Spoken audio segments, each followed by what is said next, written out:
acho que tem a ver com o que ele falou antes, e aí com o irmão também, que é o seguinte, também essa imagem, né, de que o jovem pobre, negro, da periferia é só esse lado ruim, também é muito complicado.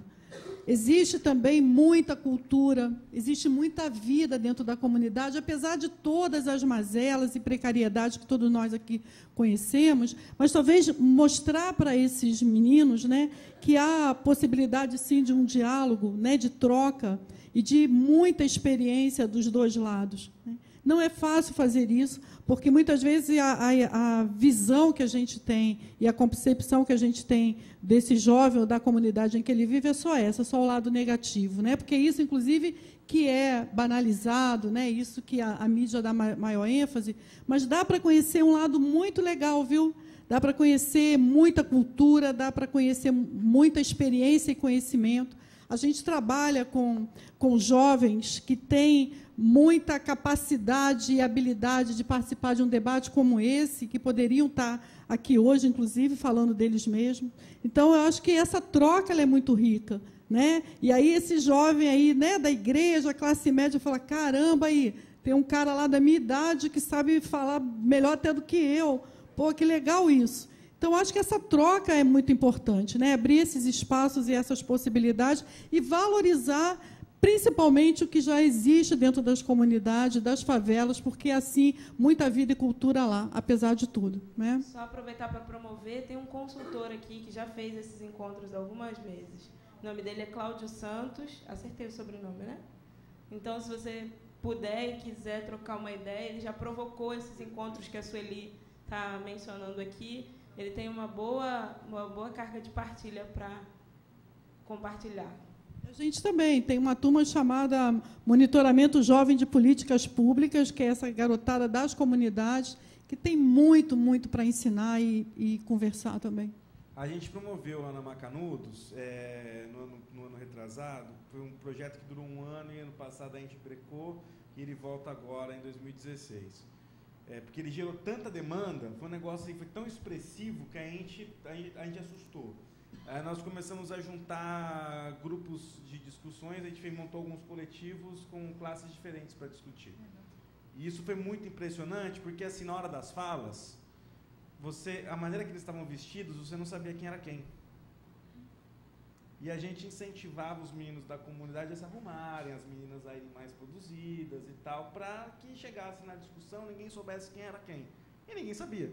Porque o menino da alta elite, ele quer ser malandro, velho.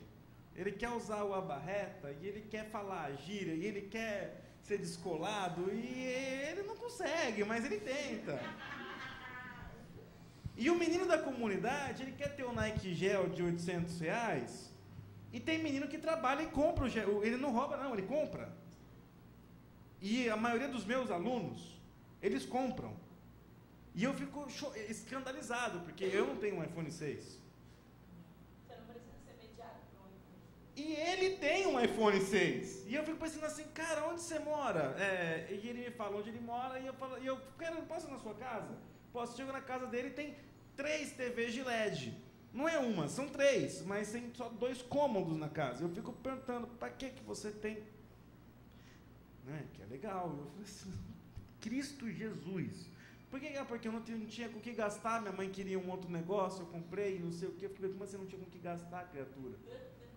E essas rodas começaram a fazer eles entender alguns valores e começou a criar uma coisa no rico, que é uma coisa que era meu sonho, a compreensão do rico de que justiça social acontece por ele. Porque é muito lindo quando o pobre ele divide o que ele tem. É maravilhoso.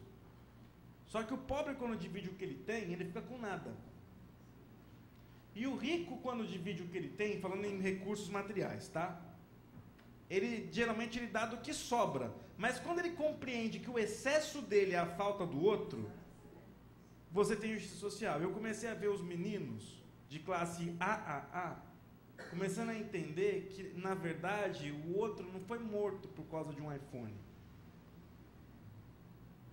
É que tem uma geração sendo morta para que ele tenha um iPhone.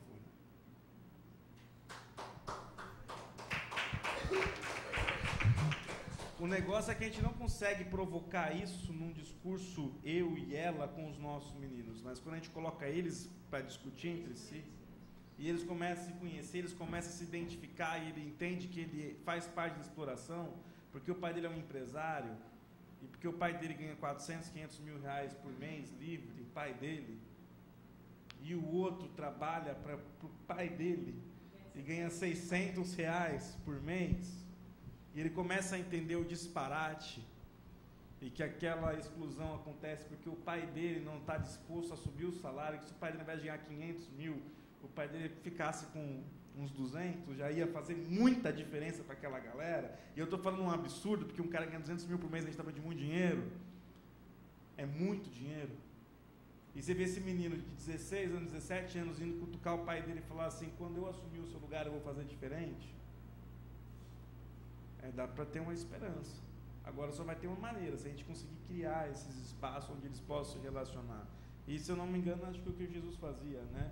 Porque Jesus andava com gente de classes diferentes e provocando eles, né? Só contribuindo aqui com uma...